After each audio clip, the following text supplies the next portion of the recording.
उत्तराखंड की खबरों में मैं हूं दिग्विजय सिंह। खबरों की शुरुआत करेंगे, इससे पहले एक नजर अब तक की सुर्खियों पर।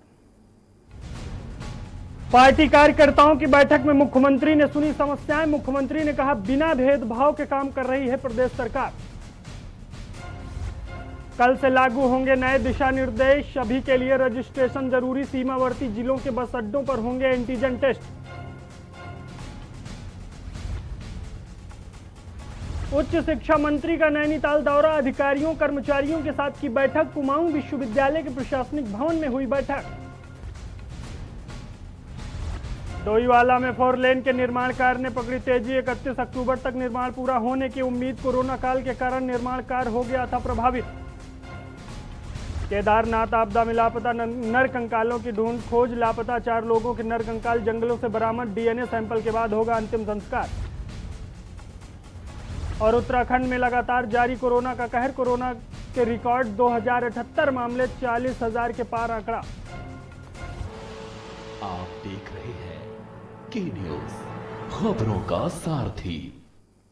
रुक करते हैं खबरों की और मुख्यमंत्री त्रिवेंद्र सिंह रावत ने विशेष अपील की है। क्या कुछ कहा है, आपको ग्राफिक्स के जरिए बताते हैं। कोरोना से लड़ने के लिए राज्य सरकार कर रही प्रयास। विभाग के प्रयासों से अधिकांश संक्रमित व्यक्ति ठीक। कोरोना से ठीक हुए व्यक्तियों से विशेष अपील। मुख्यमंत्री त्रिवेंद्र सिंह रावत ने की विशेष अपील। पूर्ण रूप से बचाव के समस्त उपायों का पालन करें, जैसे फेस मास्क का अनिवार्य रूप से इस्तेमाल करें, हाथों को नियमित तौर पर साबुन पानी से अच्छे से धोएं, सैनिटाइजर का इस्तेमाल करें, भौतिक दूरी के नियमों का पालन करें, पर्याप्त मात्रा में गुनगुना पानी पिएं, अपने शरीर की रोग प्रतिरोधक क्षमता को बढ़ाएं, पौष्टिक भोजन खाएं, नित्य रूप से योग करें, प्राणायाम करें व ध्यान लगाएं, पर्याप्त मात्रा में नींद लें व आराम करें, धूम्रपान व मदिरापान से परहेज करें, चिकित्सीय परामर्श के अनुसार नियमित रूप से दवा लें व यदि आप किसी और रोग से भी ग्रसित है तो उसका समुचित उपचार प्राप्त करें। अपने स्वास्थ्य का निरीक्षण नियमित रूप से स्वयं करें, जैसे तापमान, रक्तचाप, शुगर की मात्रा इत्यादि। इसके अतिरिक्त चिकित्सकीय सलाह के अनुसार रक्त में ऑक्सीजन की मात्रा का भी निरीक्षण पल्स ऑक्सीमीटर द्वारा करें। यदि आप सूखी खांसी अथवा गले की खराश अनुभव कर रहे हैं तो नमक पानी के गरारे करें व साथ ही भाप की सेक लें। किसी भी प्रकार की दवा चिकित्सीय परामर्श के अनुसार ही लें।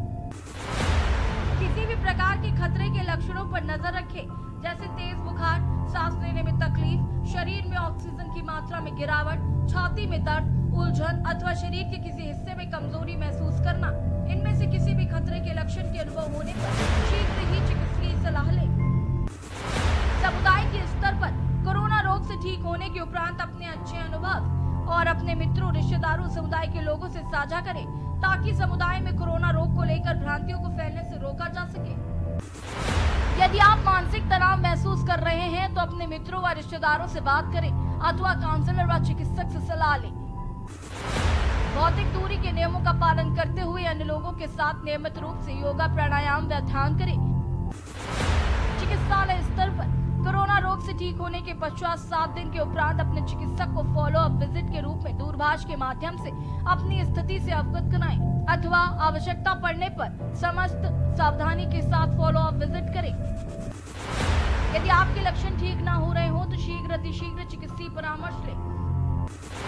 मैं आशा करता हूं कि हम इन सभी महत्वपूर्ण बातों का अवश्य ध्यान रखेंगे और कोरोना से लड़ाई में सरकार का सहयोग करेंगे। जब तक दवाई नहीं तब तक ढिलाई नहीं। खबरों में आगे बढ़ते हैं। नैनीताल पहुंचे उच्च शिक्षा मंत्री धन सिंह रावत ने आज कुमाऊं विश्वविद्यालय के प्रशासनिक भवन में बैठक की। अधिकारियों कर्मचारियों के साथ बैठक में उन्होंने कहा कि 2016 से 19 तक कि जिन छात्रों की डिग्रियां अभी तक नहीं मिल पाई हैं वो छात्र 50 दिन के अंदर डिग्री प्राप्त करने के लिए आवेदन कर सकते हैं, जिन्हें प्राथमिकता के आधार पर 100 दिन के अंदर डिग्रियां उपलब्ध करा दी जाएंगी। साथ ही 2020 के बाद सभी डिग्री धारक डिजी लॉकर से के माध्यम से डिग्रियां प्राप्त कर सकते हैं। उच्च शिक्षा मंत्री ने कहा कि अक्टूबर माह में हर विश्वविद्यालय में खुद 2 दिन का दौरा कर बेहतर बनाने का प्रयास किया जाएगा, जिससे उन्हें देश की रैंकिंग में स्थान मिल सके। साथ ही आजकल चल रही परीक्षाओं के परिणाम 35 दिन के अंदर घोषित कर दिए जाएंगे, जिससे नया सत्र समय पर शुरू किया जा सके। वहीं रामगढ़ का दौरा कर नैनीताल पहुंचे डॉक्टर धन सिंह रावत। उच्च शिक्षा, सहकारिता, प्रोटोकॉल एवं दुग्ध विकास राज्य मंत्री ने कहा कि रामगढ़ के टैगोर टॉप का निरीक्षण कर रविंद्रनाथ टैगोर टॉप स्थल पर राज्य सरकार द्वारा एक प्रोजेक्ट तैयार कर भारत सरकार को भेजा जाएगा, जिससे टैगोर टॉप के शीश महल को नई पहचान मिल सके।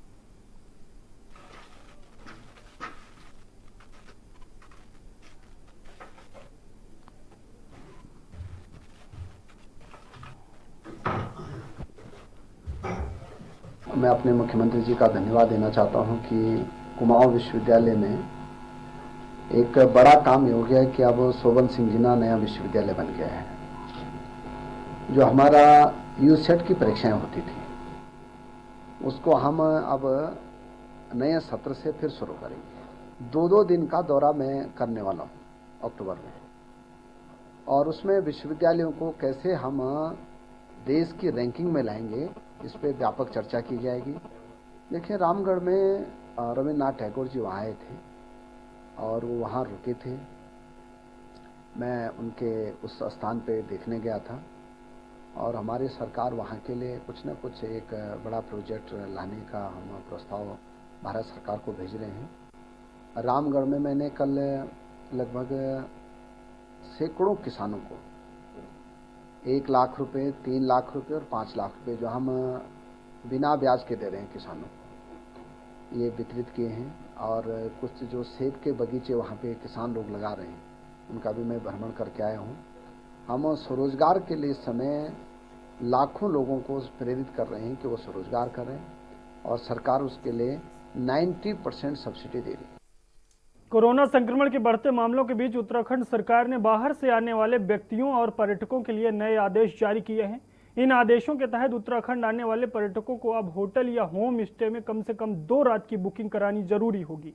इसके साथ साथ प्रदेश सरकार ने क्वारंटीन के नियमों में भी कुछ रियायत दी है। मुख्य सचिव ओम प्रकाश की ओर से जारी आदेश 21 सितंबर से लागू होंगे। पर्यटकों के लिए व्यवस्था।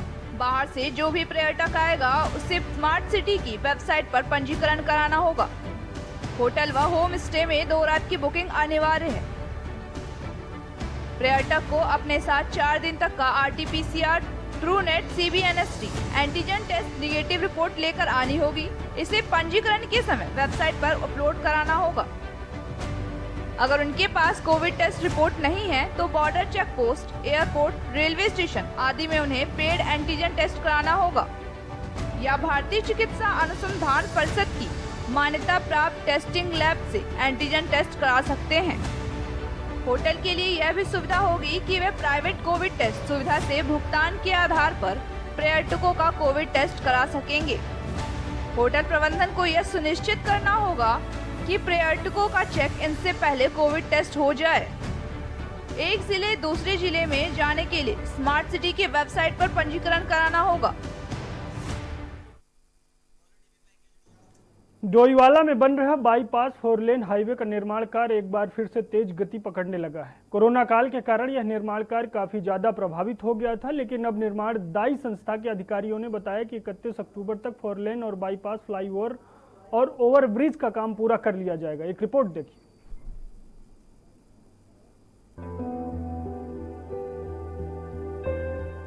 डोईवाला में बन रहा बाईपास 4 लेन हाईवे का निर्माण कार्य एक बार फिर से तेज गति पकड़ने लगा है।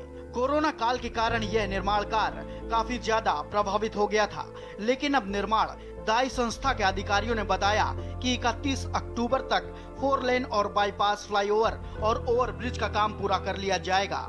निर्माण कार्य पूरा होने से जहां डोईवाला जाम मुक्त हो जाएगा, तो वहीं दुर्घटनाओं पर अंकुश भी लगेगा।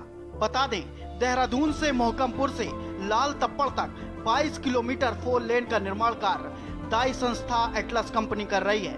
ओवरब्रिज और बाईपास, फ्लाईओवर का निर्माण कार्य भी अब अंतिम चरण में है। तो वहीं 4 लेन सड़क का चौड़ीकरण पूरा करने के बाद अब सड़क का डामरीकरण भी शुरू हो गया है। राहगीर अनमोल अग्रवाल ने कहा, इस हाईवे का काम पूरा होने से बहुत राहत मिलेगी और जाम से निजात मिलने के साथ दुर्घटनाओं पर भी लगाम लगेगी।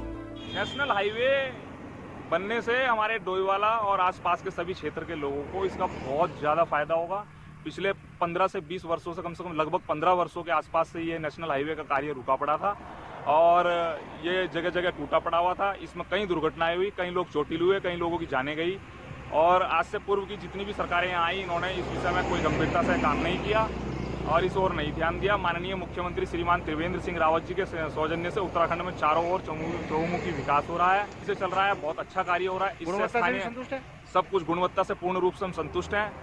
देहरादून हरिद्वार हाईवे का निर्माण कार्य पिछले 15 सालों से अटका पड़ा था और पूर्व में एआर कंपनी द्वारा इस निर्माण कार्य को कर रही थी, लेकिन भ्रष्टाचार के कारण आरे कंपनी को भारत सरकार ने हटाकर इस हाईवे निर्माण का काम एटलस कंपनी को दिया।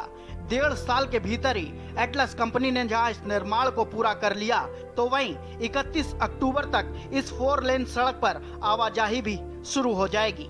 कुंभ मेले से पूर्व हाईवे लोगों को बहुत बड़ी राहत देने वाला है। डोईवाला के विधायक और सूबे के मुख्यमंत्री त्रिवेंद्र सिंह रावत इसकी मॉनिटरिंग और गुणवत्ता को भी बनाए रखने के निर्देश दे रहे हैं ताकि 4 लेन निर्माण में किसी तरह की खामियां न रहे। कंपनियों के अधिकारियों ने बताया, नो डाउट अभी जो प्रोजेक्ट रनिंग हो रहा है इसमें हमारा 24 आवर्स का राउंड द क्लॉक प्रोग्राम हमारा बन चुका है। नाइट और डे की टीम अलग अलग हमने मोबिलाइज कर दी है, लेकिन अभी कुंभ से पहले बनाने के लिए हमारे पास अभी ज़रूरत है मिट्टी और मटेरियल की। उसके लिए शासन स्तर पर हमने आवेदन कर रखे हैं और उसमें हमारी कार्रवाई गतिमान है। अभी हम चाहते हैं कि जो भी बेसमेंट हो जहाँ से मिट्टी हमें उपलब्ध हो सकती है, बेंडलास है, IT पार्क है, क्योंकि वो मिट्टी कहीं न कहीं तो परिवहन होनी है और शासन हमारे को दिलवा देता है। और जैसे बेंडलास के लिए हमें आदेश कर दिया है 10 किलोमीटर का, तो उसी तरह बाकी जगह से और दिलवाई जाए। और कुछ हमने नाप भूमि के भी हमने आवेदन किया है, उसके लिए कार्रवाई गतिमान है। तो हमारा ये लगता है कि 24 घंटे हम काम करेंगे तो जो हमारा 2.5 महीने का काम है हम 1.5 महीने में उसको खत्म कर पाएंगे। दिक्कतें किस तरह की आ रही है? ट्रैफिक की दिक्कत है, हमको बहुत रनिंग ट्रैफिक में काम करना पड़ रहा है और जो हमारा ड्रेन का काम है उसमें हमको पानी की बहुत दिक्कत आ रही है, क्योंकि जो सारा बिल्डअप एरिया है सारा कचरा उसी के अंदर ड्रेन के अंदर में आता है। नहीं सर, उससे पहले हो जाएगा। इसमें तो सबसे बड़ा हमारा टारगेट ये सर, उससे पहले हम इसको ऐसा शेप में ला देंगे किसी को हमको कुछ करने की जरूरत नहीं पड़ेगी। 4 लेन हाईवे बनने से काफी ज्यादा राहत क्षेत्र और राज्य के लोगों को मिलेगी। साथ ही देहरादून से दिल्ली के बीच की दूरी भी घटेगी। 2021 में होने वाले कुंभ मेले को ध्यान में रखते हुए मुख्यमंत्री इस काम को जल्दी से जल्दी पूरा कराना चाहते हैं ताकि बाहर से आने वाले लोगों का सफर आसान हो। डोईवाला से के न्यूज के लिए राजकुमार अग्रवाल की रिपोर्ट।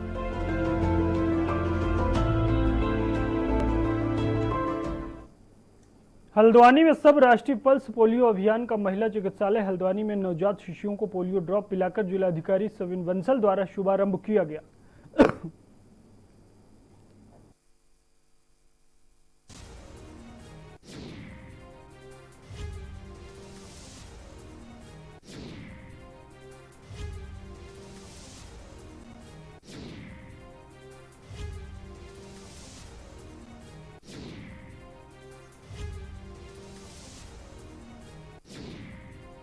जिसमें रविवार को बूथों पर 0 से 5 साल तक के बच्चों को पोलियो ड्रॉप पिलाई जाएगी, जिसके बाद 21 से 26 सितंबर तक घर घर जाकर लक्षित बच्चों को पोलियो खुराक पिलाई जाएगी।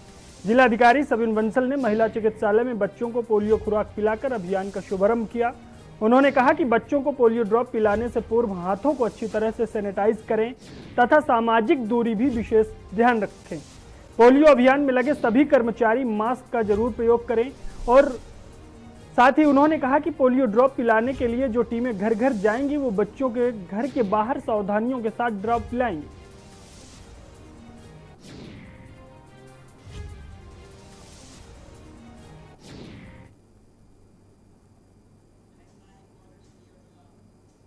नैनीताल में 18 सितंबर को कुछ सामाजिक संस्थाओं ने एक दिन नैनीताल के स्वच्छता दिवस मनाकर इतिश्री कर ली, तो वहीं नगर में पूर्व से सफाई अभियान में अनवरत लगे कुछ युवाओं ने 4 दिन का स्वच्छता अभियान शुरू किया है, जो 17 सितंबर से 20 सितंबर तक चलाया गया, जिसमें नगर के विभिन्न पर्यटक स्थलों से भारी मात्रा में शराब और पानी की बोतलें तथा चिप्स के पैकेट कूड़ा कचरा मिला। मनोज शाह जगाती कुछ सामाजिक संस्थाओं ने केवल झील के इर्द गिर्द और नगर के कुछ संस्थानों में स्वच्छता अभियान चलाया, जबकि उनकी टीम ने नगर में महत्वपूर्ण पर्यटक स्थलों से रोजाना 40 से 50 कट्टे कूड़ा एकत्रित किया। इस साल कोरोना संकट काल को देखते हुए सीमित लोगों को ही अभियान में लगे हैं।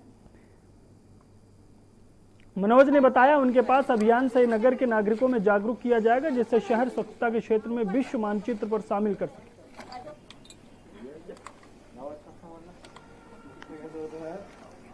है हम लोग महिला स्वावलंबन समूह से के थ्रू आज यहाँ पर आए हैं। अरविंद आश्रम के पीछे की साइड में हम लोग आज आए हैं सफाई करने के लिए, और ये बहुत सुंदर जगह है। यहाँ पर्यटकों को और प्लेन्स के लोगों को तो यहाँ पर देखकर बहुत ही सुंदर अनुभूति होती है।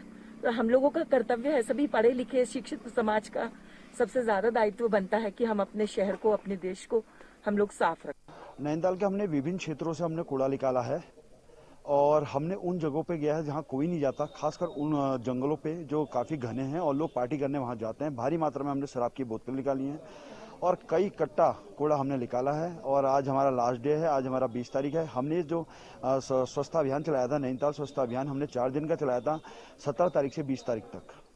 हम पर डे जो है हमने जो है 50 किलो के कट्टे निकालते थे, जिनकी गिनती 10 से 15 कट्टे होती थी।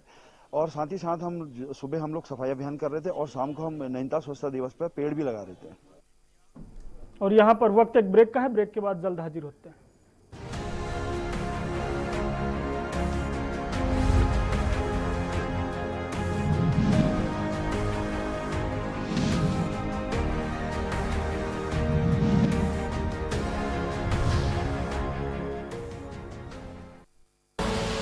आप देख रहे हैं के न्यूज, खबरों का सारथी। कोरोना महामारी से लड़ने के लिए उत्तराखंड सरकार लगातार स्वास्थ्य सुविधाओं में बढ़ोतरी कर रही है। राज्य में डेडिकेटेड कोविड अस्पतालों के साथ साथ पर्याप्त संख्या में कोविड हेल्थ सेंटर और कोविड केयर सेंटर बनाए गए हैं। बिना लक्षण वाले मरीजों को होम आइसोलेशन में रहने की सुविधा दी जा रही है। प्राइवेट अस्पतालों में भी कोविड के इलाज की अनुमति देते हुए इलाज की दरें सरकार द्वारा फिक्स की गई हैं। अटल आयुष्मान योजना के लाभार्थी निर्धारित प्राइवेट अस्पतालों में कोरोना का कैशलेस उपचार करा सकते हैं। इस महामारी की रोकथाम के लिए नागरिकों का सहयोग बहुत जरूरी है। अनलॉक का अर्थ ये नहीं है कि खतरा टल गया है। मास्क लगाना और 2 गज की शारीरिक दूरी बनाकर रखना बेहद आवश्यक है। सतर्क एवं जागरूक रहकर ही इस कोरोना को हराया जा सकता है। खुदी को आजमाया है तो ये अंदाज आया है, खुदी को आजमाया है तो ये अंदाज आया है। तुम में भी मैं हूं, शुद्ध प्लस पान मसाला।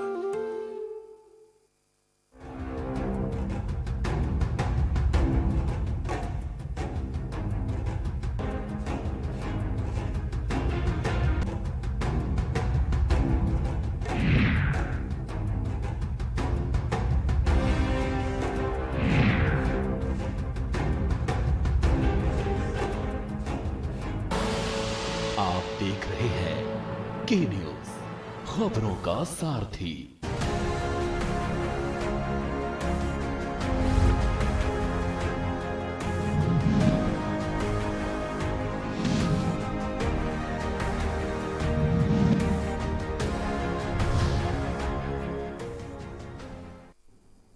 ब्रेक के बाद आपका स्वागत है। खबरों में आगे बढ़ते हैं। खबर बाजपुर से है, जहां मुर्गी के अंडों से लदे पिकअप वाहन का स्टेट हाईवे पर पलटना पुलिस के लिए जी का जंजाल बन गया, क्योंकि अंडों को लूटने वालों का तांता लग गया और सड़क पर पड़े अंडों को लूटने लगे। ये देखकर पुलिस ने भीड़ को तितर बितर कर दिया और घंटी की मशक्कत के बाद अंडों के मलबे को हटाकर जाम खुलवाया। इस हुए हादसे में 2 लोग चोटिल हुए और 3 लाख के अंडे समेत 5 लाख का भारी नुकसान हुआ। आपको बता दें कि बाजपुर में एक अनियंत्रित कैंटर ने अंडों से भरे एक वाहन को टक्कर मार दी, जिसमें अंडों से भरा वाहन अनियंत्रित होकर सड़क पर पलट गया, जिससे वाहन में भरे लाखों के अंडे सड़क पर बिखर गए। घटना की सूचना मिलते ही पुलिस मौके पर पहुंच गई और वाहन को सड़क से हटवाकर बाजपुर के एसके पोल्ट्री फार्म में वाहन 50,000 अंडे लेकर पंतनगर जा रहा था। तभी अचानक बाजपुर के गंदे नाले के पास सामने से आ रहे कैंटर ने टक्कर मार दी।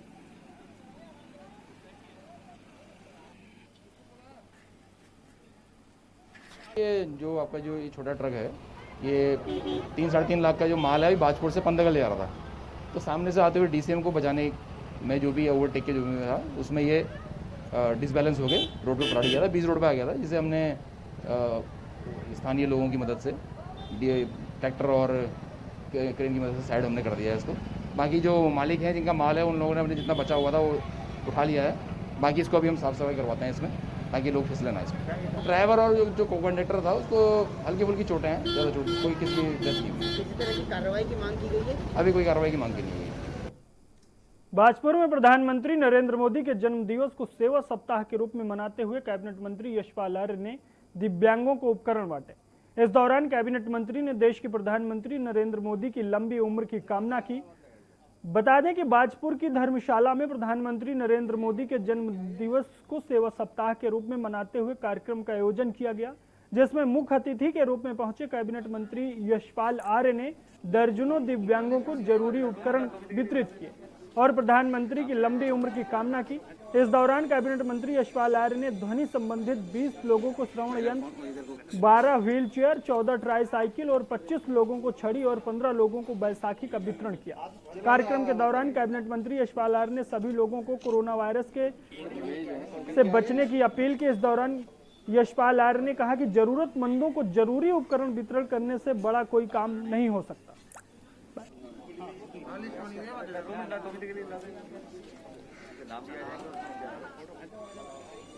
आपको मालूम है 17 सितंबर को आदरणीय प्रधानमंत्री जी का जन्मदिन था, लेकिन कैबिनेट की वजह से मैं यहाँ पर कार्यक्रमों में शिरकत नहीं कर पाया। आज हमने और पार्टी संगठन ने मिलकर यहाँ पर जो हमारे दिव्यांग जन हैं उनको व्हील चेयर, उनको बैसाखी, उनको हेयरिंग एड और वस्तुएं आज हमने वितरित की हैं। और निश्चित रूप से ये हमें इससे जो ज़रूरतमंद हैं उनको हम मदद करें, इससे बड़ा कुछ सुख हो ही नहीं सकता है।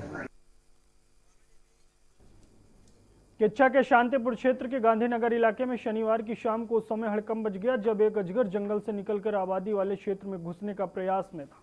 खेतों में घास लेने गई महिला की अचानक निगाह अजगर पर पड़ी तो उसके पसीने छूट गए। अजगर खेत किनारे केले के पेड़ की जड़ में बैठा था। महिला ने के शोर मचाने पर लोगों की भीड़ इकट्ठी हो गई। मनीष नामक युवक ने हिम्मत दिखाते हुए अजगर को पकड़ने का जोखिम उठाया।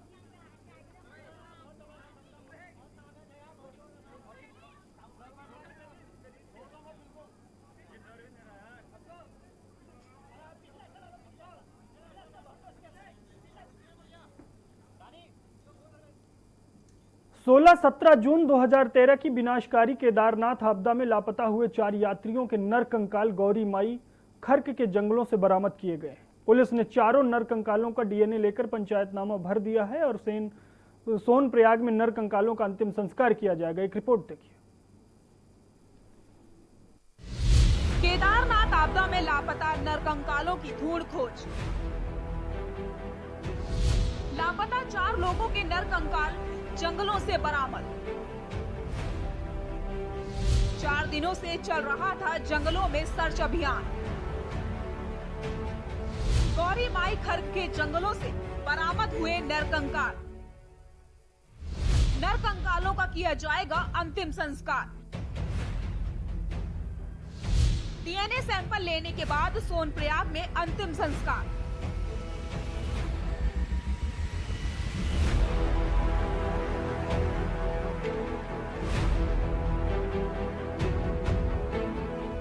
दरअसल केदारनाथ आपदा में लापता हुए लोगों के नरकंकालों को ढूंढने के लिए पुलिस ने 4 दिनों तक केदारनाथ के जंगलों में सर्च ऑपरेशन चलाया था। सर्च ऑपरेशन में पुलिस, एसडीआरएफ और स्थानीय गाइडों की 10 टीमें लगी हुई थी। इस दौरान केदारनाथ, रामबाड़ा, त्रियुगी नारायण, लिंचैली सहित अन्य जंगलों और पैदल ट्रैकों पर सर्च अभियान चलाया। सर्च अभियान के दौरान गौरी माई खर्क के जंगलों से 4 नर कंकाल बरामद हुए हैं। इन चारों नर कंकालों का डीएनए लेने व पंचायतनामा भरने के बाद सोनप्रयाग में अंतिम संस्कार किया गया।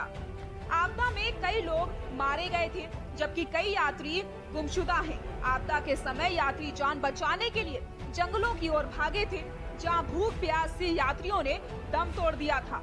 आपदा के बाद से लगातार जंगलों में सर्च ऑपरेशन चलाए जा रहे हैं। पुलिस अधीक्षक नवनीत सिंह भुल्लर ने बताया कि 2013 की आपदा में केदारनाथ और पैदल मार्ग से काफी यात्री मिसिंग थे। पुलिस महानिदेशक के निर्देश के बाद 4 दिवसीय सर्च अभियान चलाया गया। सर्च अभियान के दौरान 4 नर कंकाल बरामद हुए। इन नर कंकालों का डीएनए सैंपल लेने के बाद पंचायतनामा भरा गया और फिर सोनप्रयाग में इनका अंतिम संस्कार किया जाएगा। पूर्व में 699 लोगों के शव और नर कंकाल बरामद हो चुके हैं। रुद्रप्रयाग से के न्यूज के लिए रोहित टिमरी की रिपोर्ट। देवभूमि उत्तराखंड की खबरों में फिलहाल इतना ही। आप देखते रहिए के न्यूज। नमस्कार।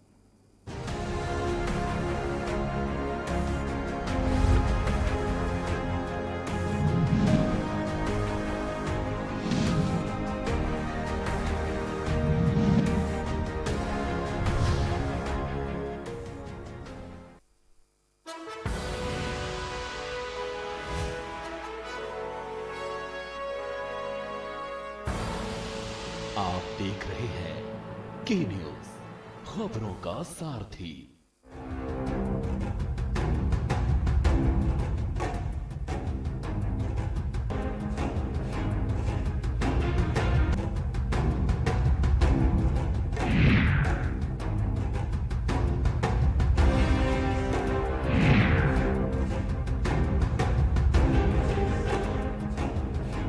खुदी को आजमाया है तो ये अंदाज आया है, खुदी को आजमाया है तो ये अंदाज आया है।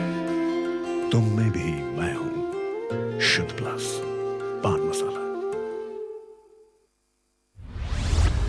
केबल ऑपरेटर्स जो पहुंचाते हैं आप तक हमारी हर बात, सजगता और समझदारी जिनकी है पहचान, जो है कोरोना योद्धा, जो है जिम्मेदार। इन कोरोना योद्धाओं को के न्यूज का सलाम। आप हैं तो हम हैं, आपके बिना हम कुछ नहीं। देश भर के केबल ऑपरेटर्स कोरोना योद्धाओं का के न्यूज की तरफ से हार्दिक अभिनंदन।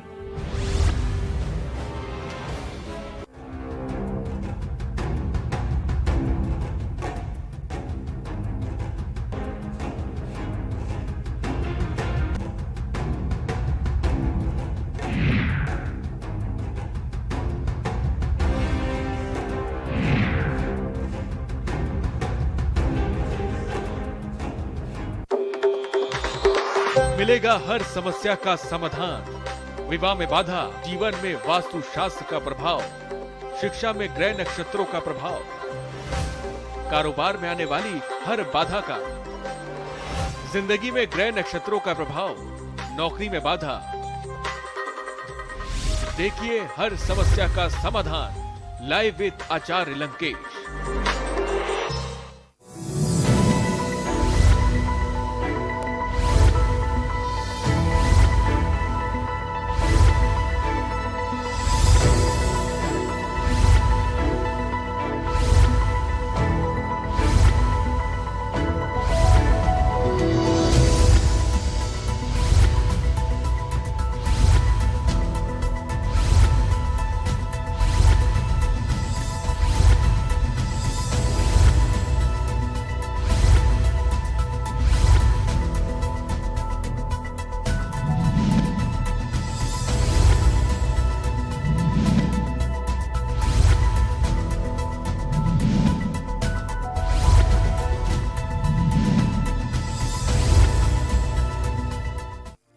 कोरोना संकट काल में के न्यूज इंडिया की देशवासियों से अपील है कि हम जाति धर्म को भूलकर कोरोना को हराने में एक साथ खड़े हों। जरूरतमंदों की मदद करें। कोरोना के खिलाफ जंग में हम अपना योगदान दें। हम सब मिलकर लड़ेंगे और मिलकर जीतेंगे।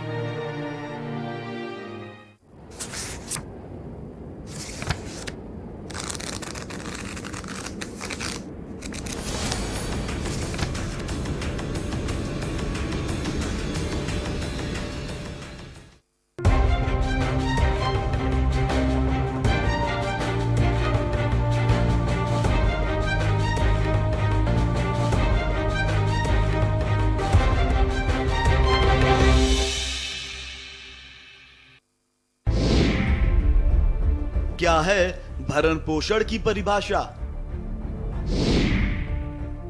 भरण पोषण पर किनका है हक? बेऔलाद किससे पाए अपना हक?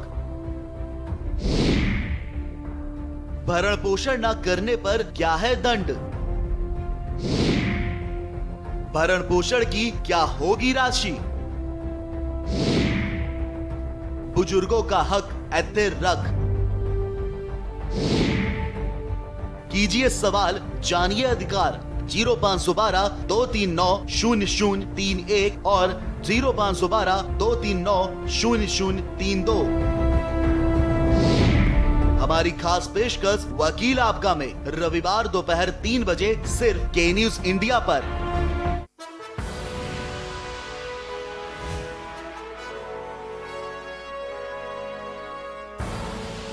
आप देख रहे हैं के न्यूज, खबरों का सारथी।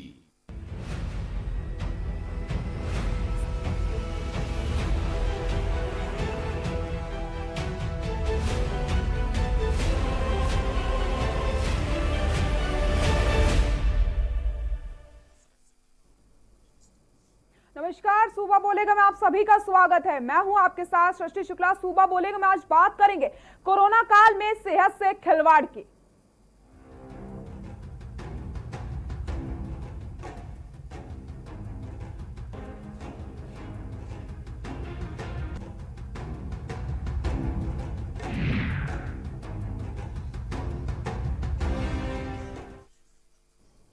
लखनऊ के लोक बंधु अस्पताल के आईसीयू में अचानक से देर रात ऑक्सीजन की सप्लाई रोकने के चलते कई मरीजों की जान खतरे में पड़ जाती है। देर रात सीएमएस डॉक्टर अमित यादव ने अस्पताल पहुंचकर सिलेंडर की व्यवस्था करवाई। मरीजों ने आरोप लगाया कि प्रमुख सचिव अमित मोहन प्रसाद की वीडियो कॉन्फ्रेंसिंग के बाद ऑक्सीजन की सप्लाई अचानक रुक गई, जिससे मरीजों का ऑक्सीजन लेवल 50 से 55 पर आ गया था। गंभीर मरीजों को सांस लेने में दिक्कत होने लग जाती है। रात लगभग 12:30 बजे आईसीयू वार्ड में भर्ती मरीजों ने कई जगह फोन किए, तब जाकर सिलेंडर के माध्यम से आपूर्ति बहाल की गई। पाइपलाइन द्वारा की जा रही ऑक्सीजन की आपूर्ति अचानक रुकने से मरीजों की स्थिति खराब होने लग गई थी।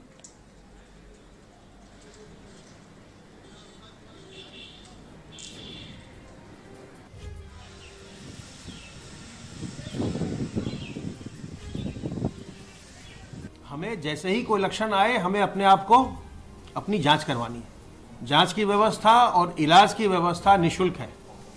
कुछ प्राइवेट अस्पतालों में भी जांच की व्यवस्था है जहां की आप भुगतान के आधार पर जांच करवा सकते हैं, लेकिन ये आपकी इच्छा के ऊपर निर्भर करता है।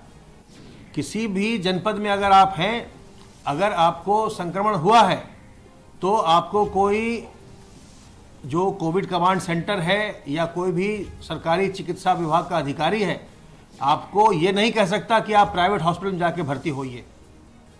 सरकारी व्यवस्था में आपका हमेशा स्वागत है। अगर आप अपनी इच्छा से जाना चाहते होंगे तभी आप वहां जाएंगे, अन्यथा भुगतान करने की कोई आवश्यकता नहीं है। सरकार के द्वारा जांच की व्यवस्था और इलाज की व्यवस्था बिल्कुल निःशुल्क करवाई गई है। चाहे उसमें महंगी दवाएं लगे, चाहे उसमें महंगे उपकरण लगे, वो सब बिल्कुल निःशुल्क है। यूपी के प्रमुख सचिव स्वास्थ्य ने साफ तौर पर कहा है कि प्राइवेट अस्पतालों में इलाज कराने के बजाय लोग सरकारी अस्पतालों और कोविड सेंटरों में जांच और इलाज करवा सकते हैं। सभी जनपदों में सरकार ने निःशुल्क जांच और इलाज की सुविधा दी है और क्या कुछ उन्होंने कहा आपको सुना देते हैं। शिकायत प्राप्त हुई है और ये और देखा भी है वीडियो कि उसमें जो है एक ही किसी स्टाफ की जो सैंपलिंग है ली जा रही है। अभी उस वीडियो की जांच चल रही है और अगर उसमें कोई सत्यता पाई जाती है तो ये घोर लापरवाही है जिसने भी किया है और दोषी के खिलाफ कठोर कार्रवाई की जाएगी। ये सामुदायिक स्वास्थ्य केंद्र बलदेव से वीडियो वायरल हुआ है और वहीं के एक स्टाफ ने जो RBSK में डॉक्टर हैं उनके द्वारा और सैंपलिंग के इंचार्ज हैं उनके द्वारा ही शिकायत की गई है। इस वीडियो में जो हमारे दूसरे सहकर्मी हैं डॉक्टर राजकुमार सारस्वत, जो दूसरी टीम में सैंपलिंग का कार्य कर रहे हैं, उनके द्वारा उनका लिया गया वीडियो है जिसमें अधीक्षक महोदय और बीपीएम महोदय द्वारा उनके ऊपर दबाव बनाया जाता है मानसिक तौर पर कि आप संविदा कर्मचारी हैं, आपको संविदा समाप्त करा दी जाएगी। इस वजह से उनको अपने फर्जी सैंपल कराने पड़ रहे हैं। ये वहीं स्टाफ ने बनाया गया था, स्टाफ के द्वारा ही, क्योंकि हर आदमी के ऊपर प्रेशर, एक मानसिक दबाव बनाया जा रहा है। और जैसा आप देख सकते हैं कि एक आदमी के अगर इतने सैंपल लिए जाएंगे तो उसकी मनोदशा क्या होगी। मथुरा में कोरोना की फर्जी सैंपलिंग का एक वीडियो भी सामने आया, जिसमें एक चिकित्सक अपने ही 1 दर्जन से अधिक सैंपल करके जांच के लिए भिजवा देता है। ये सैंपल अलग अलग नामों से जांच के लिए भेजे जाते हैं। इसकी पुष्टि कोरोना सैंपलिंग में लगे एक डॉक्टर ने भी की। ये वीडियो मथुरा के बलदेव स्थित स्वर्गीय डोरीलाल अग्रवाल सामुदायिक स्वास्थ्य केंद्र का है, जहां पर कोरोना सैंपलिंग में लगे हुए यहाँ के डॉक्टर राजकुमार सारावस्त इस वीडियो में अपने ही सैंपल करवा रहे हैं। वीडियो में वह बोलते भी नजर आ रहे हैं कि सैंपल कम पड़ गए हैं, इसलिए अपने सैंपल करा रहा हूं। इस वीडियो में उन्होंने अपने 1 नहीं 2 नहीं बल्कि पूरे 1 दर्जन सैंपल ले लिए। अपना ही सैंपल दिखा करके अलग अलग नामों से भेज दिया जाता है। इस वीडियो में एक स्वास्थ्य कर्मी जो उन्हें लगातार समझाने की कोशिश भी कर रहा है, आप इतने समझदार हैं, फिर आप अपने ही सैंपल को इतनी बार क्यों करवा रहे हैं?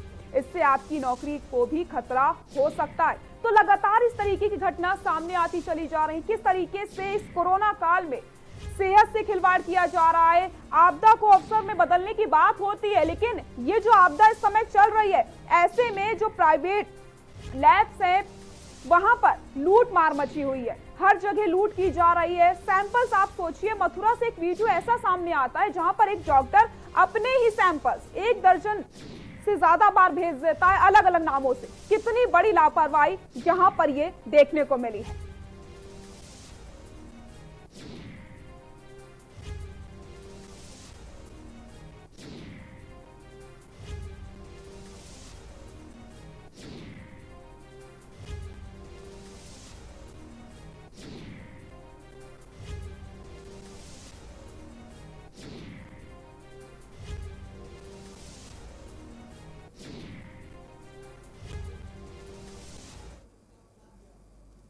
कानपुर जिलाधिकारी द्वारा ज्ञान पैथोलॉजी का औचक निरीक्षण किया गया। ज्ञान पैथोलॉजी के द्वारा गलत रिपोर्ट देने और पॉजिटिव मरीजों के पूरे एड्रेस ना लिखे जाने तथा ज्यादा पैसे लेने की शिकायत मिल रही थी, जिसे देखते हुए जिलाधिकारी ने ज्ञान पैथोलॉजी का निरीक्षण किया और तत्काल 3 सदस्यीय टीम गठित करके जांच करने के निर्देश जारी किए।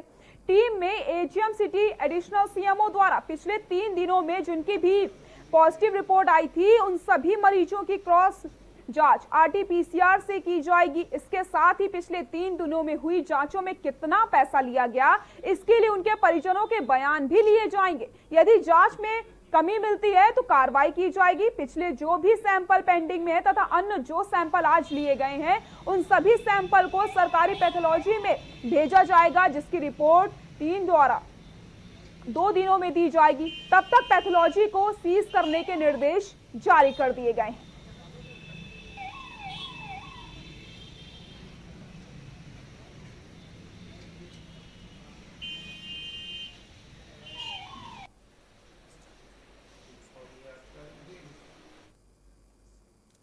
तो किस तरीके से